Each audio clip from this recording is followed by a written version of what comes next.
Let us talk about what a franchise actually is. Not a film that earns money.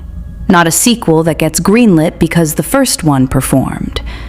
A franchise, a real franchise, is a film that builds an audience so devoted and so vocal that the sequel is demanded before the credits have finished rolling. And The Beekeeper, a film that cost $40 million to make and earned $162 million worldwide, did something that very few modern action films managed to do in the streaming era. It made people talk. Not just watch, talk. About Adam Clay, about what a beekeeper is, about the mythology of the clandestine organization, about Jason Statham specifically, his physicality, his commitment, his absolute refusal to give less than everything in a role that lesser actors would have sleepwalked through. And now, in January 2027, The Beekeeper 2 is arriving. And from what CinemaCon has revealed, the word coming out of the screening is not good. The word is extraordinary. Here is the complete picture of The Beekeeper 2 in 2026, and why every detail of its production represents an upgrade from an original that was already exceptional. The release date is January 15th, 2027, Martin Luther King Day weekend, a strategic deployment of one of the most reliable action stars in Hollywood into the coldest theatrical weekend of the year. The original film dominated that same winter window in January 2024. Amazon MGM clearly believes in repeating the formula, and based on the CinemaCon footage shown in April 2026, they are right to believe it. Let us start with the director. David Ayer directed the original. He was replaced for the sequel by Timo Tjahjanto, and if that name does not immediately make you sit up straighter, then let me explain why it should. The Night Comes for Us. That film, released internationally in 2018, is considered by the action cinema community to be the most viscerally sustained piece of martial arts action choreography of the last decade. The action sequences in The Night Comes for Us are not just impressive, they are genuinely disturbing in their relentlessness, their refusal to let the audience breathe, their commitment to showing exactly what happens to the human body when extraordinary violence is applied to it with complete commitment and zero mercy. Timo Tjahjanto also directed The Shadow Strays in 2024, which reinforced every promise The Night Comes for Us made. And now he is directing Jason Statham. In an action film about a man who fights like a force of nature, operating outside all conventional oversight. The combination is, if the word phenomenal was not already overused, genuinely phenomenal. The plot of The Beekeeper 2 escalates the franchise in the most audacious possible direction. The Rogue Beekeeper program, the elite clandestine organization that the original film revealed operating in the shadows of American intelligence, has gone completely and catastrophically wrong.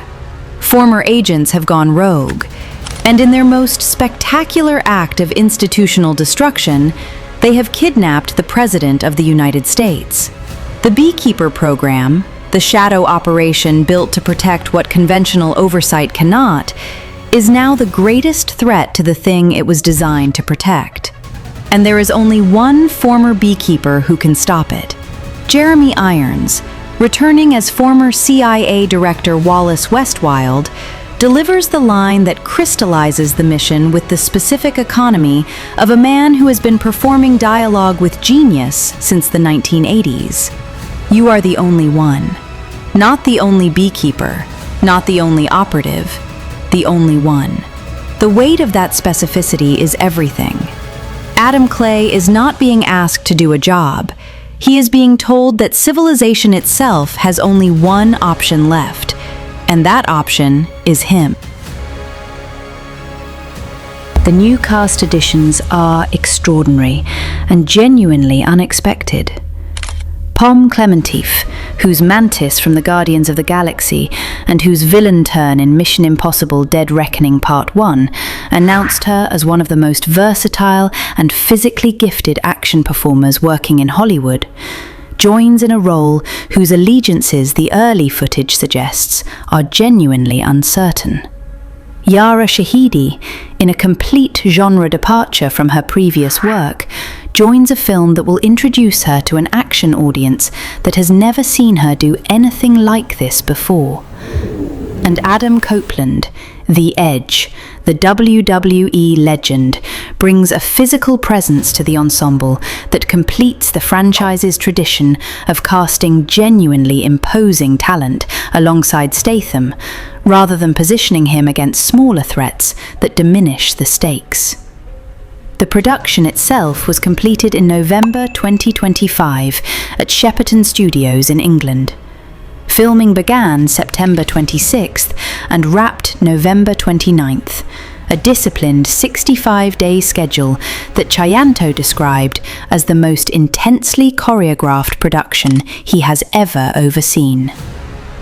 The CinemaCon footage showed a weapon that nobody who attended has been willing to describe in detail beyond the phrase military-grade flamethrower, a vehicle with a turret welded to the roof, and the sequence that has become the most talked about moment in any 2026 CinemaCon screening.